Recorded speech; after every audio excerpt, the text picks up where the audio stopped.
ഈ സീസണിലെ കൊളന്തോണ്ടിയായിട്ട് ഒരു 3-4 ആഴ്ചകൾക്ക് മുമ്പ് ഞാൻ പറഞ്ഞത് ജാസ്മിനെയാണ്.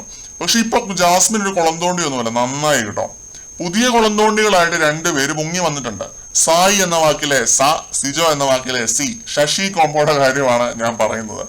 ഇവര് കണ്ടസ്റ്റൻസിനെ എല്ലാവരെയും ഇരുത്തി ഒരു 1/2 മണിക്കൂർ റിവ്യൂ പറയും, പ്രഡിക്ഷനും പിന്നെ ഫാൻ തിയറീസും ഒക്കെ നടത്തും.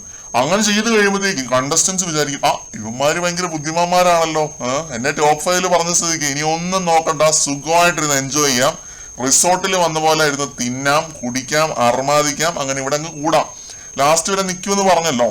അങ്ങനെ മറ്റുള്ള കണ്ടസ്റ്റൻസ് കളിക്കാതിരിക്കും, ഇവരും കളിക്കത്തില്ല, പ്ലാനിങ്ങുമായിട്ട് തന്നെ ഇരിക്കും. ചുരുക്കി പറഞ്ഞു കഴിഞ്ഞാല് കളിക്കാനും സമ്മതിക്കത്തില്ല, കളിക്കുന്നവരെ കൊണ്ട് കളിപ്പിക്കത്തുമില്ല.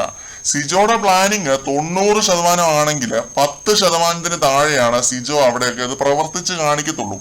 സിജോയെ നമ്മൾ ടോപ്പ് 5 പറഞ്ഞത് അത് വേറെ ആരും ഇല്ലാത്തോണ്ടാണ് നമ്മൾ പറഞ്ഞത്. ആ ലെവലിൽ ദാരിദ്ര്യമുള്ള ഒരു സീസണാണിത്, അത് നിങ്ങൾ മനസ്സിലാക്കല്ല. സിജോ വലിയ ആന ഗെയിമറായിട്ടൊന്നും അല്ല ഞാൻ പറഞ്ഞത്.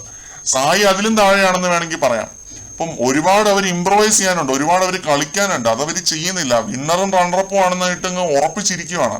ഇപ്പൊ സിജു വരുന്ന നന്ദനയോട് പറയുന്നത് കേട്ടു ലൈവിനകത്ത്, 6 സ്ത്രീ മത്സരാർത്ഥികളുണ്ട് ഇപ്പൊ ഈ വീട്ടില്, ഇതില് 2 പേര് ടോപ്പ് 5 വരുമെന്ന് വെക്കുക. നിങ്ങളൊന്ന് ഓർത്ത് നോക്കണം ഏത് ലെവലിലാണ് പുള്ളി ചിന്തിക്കുന്നതെന്ന്.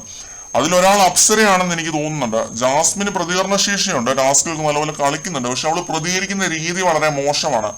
ഈ രീതിയിൽ അവള് പ്രതികരിച്ചാൽ അവൾ ഔട്ടാവും. അവളുടെ അപ്പനും അമ്മയും വന്നപ്പോഴാണെങ്കിലും അവർക്ക് ഇത് കാരണം ഒത്തിരി നെഗ് ഉണ്ടായിട്ടുണ്ട്.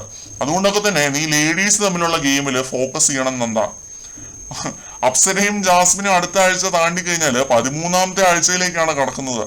അപ്പം അവരുടെ മുന്നിലുള്ള ഓപ്ഷൻ എന്ന് പറഞ്ഞാൽ പണപ്പെട്ടി മാത്രമാണ്. ജാസ്മിൻ എന്തായാലും പണപ്പെട്ടി ഒന്നും എടുക്കത്തില്ല. നീ നോക്കേണ്ടത് എന്താണെന്ന് വെച്ച് കഴിഞ്ഞാൽ നന്ദു, നീ നോറയെ വെട്ടണം. അൻസിബയെ ശ്രീധുവിനെയും വെട്ടാൻ നിനക്ക് വലിയ ഗെയിമിന്റെ ആവശ്യമൊന്നുമില്ല, അവർ ഈസി ടാർഗറ്റുകളാണ്.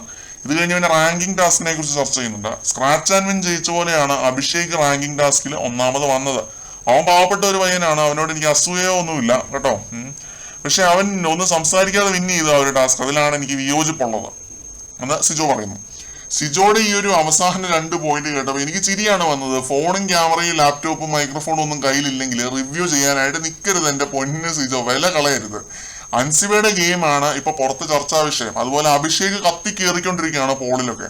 ഇതൊന്നും സിജോയ്ക്ക് അംഗീകരിക്കാൻ പറ്റാത്തതുകൊണ്ടാണോ ഇതിനെക്കുറിച്ചൊക്കെ സിജോ ആലോചിച്ചോ എന്നൊന്നും എനിക്ക് അറിയത്തില്ല. പിന്നെ ഇതൊക്കെയാണ് ഗെയിം. അകത്തുള്ളവർ ഒട്ടും പ്രതീക്ഷിക്കാത്തവർ കത്തി കയറും, ഒട്ടും പ്രതീക്ഷിക്കാത്തവർ ചിലപ്പോൾ പുറത്താവും. അതൊക്കെയാണല്ലോ ഈ ബിഗ് ബോസ് എന്ന് പറയുന്ന ഗെയിമിന്റെ അകത്ത് ഇതെല്ലാം ഉള്ളതല്ലേ. അതുകൊണ്ട് സിജോ പ്രഡിക്ഷൻ പറയുന്നതിലോ റിവ്യൂ പറയുന്നതിലോ ഒന്നും എനിക്ക് ഒരു വിയോജിപ്പുമില്ല. അതൊക്കെ നന്ദനയുടെ ഗെയിമിനെ അല്ലെങ്കിൽ ആരാണോ തൊട്ടപ്പുറത്ത് ഇരുന്ന് കേൾക്കുന്നത് അവരുടെ ഗെയിമിനെ ബാധിച്ചാൽ അപ്പോഴാണ് എനിക്ക് വിയോജിപ്പ്. ഇപ്പൊ കുറെ പേരുടെ ഗെയിമിനെ ഇവർ ഇൻഫ്ലുവൻസ് ചെയ്തിട്ടുണ്ട് ഈ രീതിയിൽ, അവര് ഒന്നും കളിക്കാതാക്കിയിട്ടുണ്ട്. സായിയുടെയും കാര്യം അതുപോലെ തന്നെയാണ്.